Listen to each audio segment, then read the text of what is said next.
मैं doctor Prerna Jain SPC government college Ajmer से। हम financial accounting decision making subject में आज एक नया टॉपिक लेने जा रहे हैं।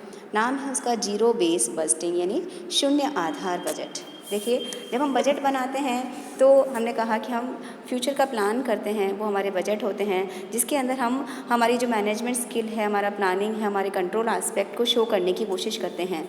तो बजट में ही आजकल जो लेटेस्ट टेक्निक चल रही है वो होती है जीरो बेस बजटिंग। यह हमारी आधुनिक तकनीक है, क्योंकि इसमें हम क्या करते हैं, जब बजट बनाते हैं तो बजट बनाते समय जो हमारे प्रीवियस बजट के फिगर्स है, ये जो हिस्टोरिकल डेटा है, उनको ध्यान में नहीं रखा जाता है। वरन हम क्या करते हैं, नए सिरे से हर एक डिपार्टमेंट की, चाहे वो कोई कोई एक्टिविटी प्रेजेंट है या नहीं है, हम ये मान के चलते हैं कि एलोकेशन ऑफ सोर्सेज ज़ीरो है और उसके बाद ज़ीरो से हम जो काम करने जा रहे हैं उसका जस्टिफिकेशन, उसका कंपैरेटिव स्टडी या उसकी कंपैरेटिव यूटिलिटी को जांचते हैं और उन सारी के सारी चीज़ों को शुरू करके फिर हम नए सिरे से बजट तैयार करते हैं। तो एक तरह से शुरू से ही बजट के जो प्रपोजल्स है उसके हर एक एस्पेक्ट या उसकी जस्टिफिकेशन को जांचा जाता है और उसके बाद उसके इफ़ेक्ट्स का इवैल्यूएशन किया जाता है। तो यही जीरो बेस बजटिंग हो जाती है, यानी स्टार्ट फ्रॉम द स्क्रैच। अगर हम डेफिनेशन लें तो हम ये कह सकते हैं कि zero base budgeting in management accounting involves preparing the budget from the scratch with a zero base, यानी शून्य आधार। हमारे पास पहले के कोई आंकड़े नहीं है, कोई हिस्टोरिकल डेटा नहीं है, पुराने कोई बजट नहीं है। हम ये मान के चलते हैं कि नए सिरे से अगर एक्टिविटी करते तो हमें कितने रिसोर्सेज की ज़रूरत पड़ती, क्या क्या हमें प्लानिंग करनी पड़ेगी।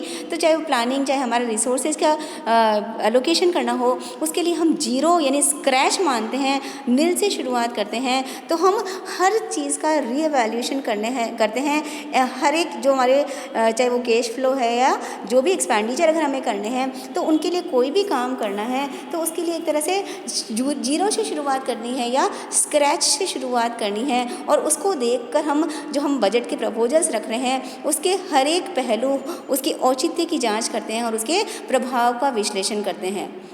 वैसे तो ये जो जीरो बेस बजटिंग है उसको सबसे पहले 1924 में ई हल्टिन यंग ने यूज़ किया था, लेकिन इस टेक्निक का जो प्रॉपर एंड सिस्टमैटिक एक तरह से इन्वेंशन किया है वो पीटर पायर ने किया है।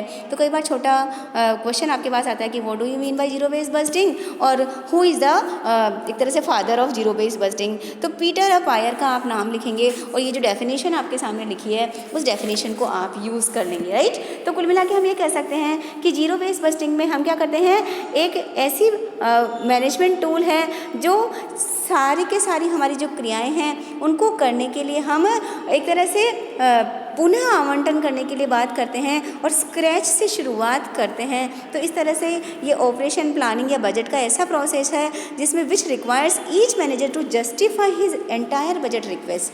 हर एक मैनेजर बताएगा हमें कि मुझे क्यों चाहिए, ये पैसा चाहिए या मुझे ये एक्सपेंडिचर करना है तो क्यों करना है। तो हमारा हर एक एक्टिविटी लेवल का जो मैनेजर होगा वो बताएगा कि why he should spend any money at all. तो ये जो अप्रोच है वो रिक्वायर करती है कि हर एक डिसीजन पे के जो भी हमें करना है उसका सिस्टमैटिक एनालिसिस करें और फिर उसके बाद उनकी रैंकिंग करें in order of importance, right. तो ये जीरो बेस बजटिंग हो जाता है। जब जीरो बेस बजटिंग हम करने जाते हैं तो इसके स्टेप्स या इसका जो टास्क हमें करना है, इसका जो प्रोसेस हम कहें या स्टेप्स कहें, उसके लिए हम ये कर सकते हैं कि सबसे पहले हमें आइडेंटिफिकेशन करना पड़ेगा, टास्क क्या काम करना है। उसके बाद उसको करने के लिए जो वेज हैं, जो उसके तरीके हैं, उनको हमें पता करना पड़ेगा और उसके बाद उसके लिए सॉल्यूशंस निकालने हैं या ऑल्टरनेटिव वेज अगर हमें पता लगते हैं तो उनके बारे में पता करना पड़ेगा। उसके बाद हमें बजट के नंबर्स पता करने पड़ेंगे, प्रायोरिटीज़ पता करनी पड़ेगी। तो इस तरह से हम ये कह सकते हैं कि सबसे पहले हम हमारे जो ऑब्जेक्टिव्स हैं उनको डिसाइड करते हैं। उसके बाद जो बजट की तकनीक हमें किस किस एरिया में लगानी है, भाई सारी ही एरियाज़ में लगानी है या पर्टिकुलर कार्यक्रम के लिए जीरो बेस बजटिंग को यूज़ करना है वो डिसाइड करना पड़ेगा। और उसमें से हमारा जो इम्पॉर्टेंट डिसीजन मेकिंग के एरियाज़ हैं उनको डिसाइड करके उनकी प्रायोरिटीज़ डिसाइड करनी पड़ेगी। फिर हमारे जो पैकेजेज हैं उनके ऑर्डर को डिसाइड करेंगे, उनका हम फिर एलोकेशन करते हैं और अल्टीमेटली उसका हम जस्टिफिकेशन डिसाइड करते हैं कि इसके लिए अल्टीमेटली रिस्पॉन्सिबल कौन होगा। तो ये हमारा जीरो बेस बजटिंग का प्रोसेस या जिसे हम कह सकते हैं कि स्टेप्स हैं। राइट। अब जीरो बेस बस्टिंग क्यों यूज़ करें? तो जीरो बेस बस्टिंग जो है वो टेक्निक के बहुत सारे एडवांटेजेस हैं। तो एडवांटेज में हम ये कह सकते हैं कि ये जो टेक्निक है ये एक तरह से एक्यूरेट मेथड है, क्योंकि हम क्या करते हैं इसके अंदर जो भी हमारे जो संसाधन है, जो रिसोर्सेज हैं, उनका हम प्रॉपर या ऑप्टिमम एलोकेशन करते हैं, क्योंकि हम यहाँ पर कॉस्ट प्रॉफिट का पूरा एनालिसिस करते हैं। कॉस्ट प्रॉफिट का पूरा एनालिसिस करने के बाद हम अपनी प्रायोरिटीज़ डिसाइड करते हैं, और प्रायोरिटीज़ डिसाइड करके हम रिसोर्सेज का इस तरीके से एलोकेशन करते हैं कि उसका ऑप्टिमम यूटिलाइजेशन हो सके, राइट। ये जो मेथड है ये एफिशिएंट मेथड भी है, क्योंकि हर पर्सन का यहाँ पर क्या होगा, हर एक डिपार्टमेंटल लेवल पे हर एक प्रबंधक का उत्तरदायित्व डिसाइड हो जाता है। तो ऐसे में ये तकनीक जो है हर एक विभागीय स्तर पर प्रबंध का उत्तरदायित्व निर्धारित करती है। ये मैनेजमेंट, मैं लिखना भूल गई हूँ, आप लिख लीजिएगा, इंपॉर्टेंट है कि ये जो टेक्निक है ये मैनेजमेंट बाय ऑब्जेक्टिव कंसेप्ट पर आधारित है, जिसके अंदर पहले हम उद्देश्य निर्धारित करते हैं और उसके बाद उनका परफॉर्मेंस किया जाता है। ये जो टेक्निक है ये आपका एक तरह से जो बजट होगा उसको बनाने के लिए हम विवेकपूर्ण निर्णय लेते हैं, यानी पूरा का पूरा थोरो स्टडी किया जाता है, और जितनी भी एक्टिविटीज़ होती है, जो प्रोग्राम्स होते हैं, उनकी प्रायोरिटी के बेसिस पे उनका सीक्वेंसिंग किया जाता है। कोई भी प्रोग्राम ऐसे ही स्वीकार नहीं कर लेते हैं, हम उसका जस्टिफिकेशन बताते हैं, और अगर औचित्य है तो ही उसे स्वीकार किया जाएगा, अगर औचित्य नहीं है तो उस कार्यक्रम को हटा सकते हैं। तो एक तरह से प्रॉपर कोऑर्डिनेशन एंड कम्युनिकेशन की हमें ज़रूरत पड़ती है। और ये जो टेक्निक है ये फ्लैक्सिबल टेक्निक भी है, क्योंकि जैसे ही हमें कमी पता लगती है हम उस चीज़ को हटाकर नया सिरे से उसका रीथिंक कर सकते हैं। तो जीरो बेस बस्टिंग के एडवांटेज, उसके बाद डिसएडवांटेज की अगर बात करें, हर एक चीज़ के अगर प्लस पॉइंट्स है तो डेफिनेटली कुछ उसकी सीमाएँ भी होगी, कुछ उसकी डिसएडवांटेजेस भी होंगे।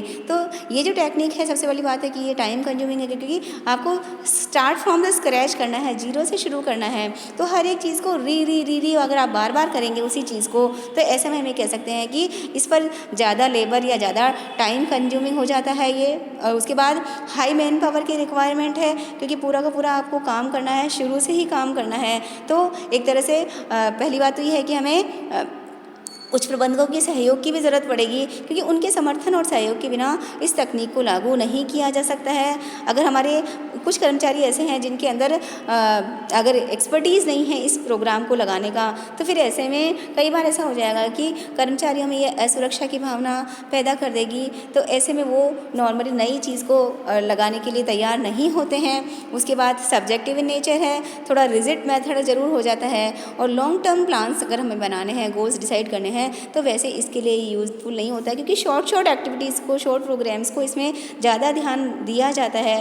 तो क्योंकि कॉम्प्लिकेटेड टेक्निक है, थोड़ी डेफिनेटली यहाँ पर खर्चीली पद्धति भी होगी, इसलिए छोटे और मध्यम आकार की संस्थाएं तो नॉर्मली इसको यूज़ नहीं करती है। और ये जो टेक्निक है इसका एक्चुअली इसको प्रॉपरली तभी लगाया जा सकता है जब आपके यहाँ पर मैनेजमेंट इन्फॉर्मेशन सिस्टम आपका एक तरह से फुली डेवलप्ड हो। अगर आपका management information system fully developed नहीं है तो ऐसे में ये टेक्निक हमारा फेल भी हो सकता है। तो आपको बेसिकली आपके यहाँ तैयारी है क्या? नॉर्मली जो लार्ज स्केल की कंपनीज होती हैं वो जीरो बेस बस्टिंग को यूज़ करती हैं, जिसमें हम जीरो से शुरुआत करते हैं, उसके बाद उसका आलोचनात्मक समीक्षा करते हैं, प्रायोरिटीज़ को डिसाइड करते हैं, और फिर उसके बाद ऑप्टिमम यूटिलाइजेशन ऑफ रिसोर्सेज करने की कोशिश करते हैं, राइट। एक पॉइंट और इसके अंदर बन सकता है कि what is the difference between zero base budgeting and जो हमारा ट्रेडिशनल बजट है उसमें क्या अंतर है। तो जो हमारा परंपरागत बजट है उसके लिए हम पुराने जो बजट होते हैं, पुराने जो फिगर होते हैं उनको हम बेस बनाते हैं, लेकिन यहाँ पर बजट बनाने का जो आधार होगा वो ज़ीरो होगा, हम स्टार्ट फ्रॉम द स्क्रैच करेंगे, राइट। फिर उसके बाद अगर एलोकेशन ऑफ रिसोर्सेज की बात करें तो बजट की ज़रूरत के हिसाब से परंपरागत बजट में एलोकेशन कर दिया जाता है, लेकिन यहाँ पर बजट की आवश्यकता के हिसाब से नहीं करेंगे हम। मैंने आपको बताया कि हम प्रायोरिटी सीक्वेंस डिसाइड करेंगे और जो प्राथमिकता क्रम डिसाइड करेंगे उसी के हिसाब से हम रिसोर्सेज का एलोकेशन करते हैं। एक तरह से परंपरागत बजट में क्या होता है, ऊपर से नीचे की तरफ इन्फॉर्मेशन आती है कि ठीक है ये बजट है, आपको ये टारगेट अचीव करना है। लेकिन ये जो जीरो बेस बस्टिंग है इसमें हॉरिजॉन्टल और एक तरह से वर्टिकल दोनों ही तरीके से इसमें इन्फॉर्मेशन का फ्लो होता है। क्रिटिकल व्यू जो है वो परंपरागत बजट में तो किया ही नहीं जाएगा, लेकिन शून्य आधार बजट में तो आपको पूरा का पूरा क्रिटिकल एनालिसिस करना पड़ता है। और परंपरागत बजट में हम कोई कॉस्ट प्रॉफिट एनालिसिस नहीं करते हैं, लेकिन जीरो बेस्ड बजटिंग जो है उसके अंदर हम पूरा का पूरा कॉस्ट प्रॉफिट एनालिसिस करेंगे, उसी के हिसाब से हम प्रायोरिटी फिक्स करेंगे। तो परंपरागत बजट जो है वो ठीक है, एक बजट बनाया हमने तो हायर से लोअर लेवल तक सीधा सीधा आ जाता है कि आपको तो इसको इम्प्लीमेंट करना है और टारगेट्स को अचीव करने की कोशिश कीजिए। लेकिन जीरो बेस्ड बजटिंग में प्रैक्टिकली जब हम लगाते हैं तो हम ये देखते हैं कि कहीं कोई अगर ड्रॉबैक्स हैं या कुछ कमियां हैं तो उनका पूरा का पूरा वर्तमान में जो चल रही है गतिविधियाँ, उनको पूरा का पूरा उसका क्रिटिकल रिव्यू किया जाता है और उसके बाद प्रायोरिटीज़ फिक्स की जाती है। तो इस तरह से हम जीरो बेस्ड बजट का मीनिंग, उसका स्टेप्स क्या होंगे, उसकी कैरेक्टरिस्टिक्स क्या है, ट्रेडिशनल बजट और जीरो बेस्ड बजटिंग में डिफरेंस क्या है, इसके एडवांटेज क्या हैं और इसकी लिमिटेशंस क्या हैं, उसके बारे में हमने इसमें देखा है। तो क्वेश्चन नॉर्मली बनता है कि what do you mean by zero based budget, या डेफिनेशन दीजिए, who is the father of zero based budget, या फिर बस इसके जीरो बेस्ड बजटिंग में आपको बेसिकली किस तरीके से हम इसको बनाएंगे, कौन इसका जनक है और किस तरह से इसकी स्टेप्स यूज़ करते हैं, वो आपके क्वेश्चन के पॉइंट ऑफ व्यू से बन जाता है। Thank you.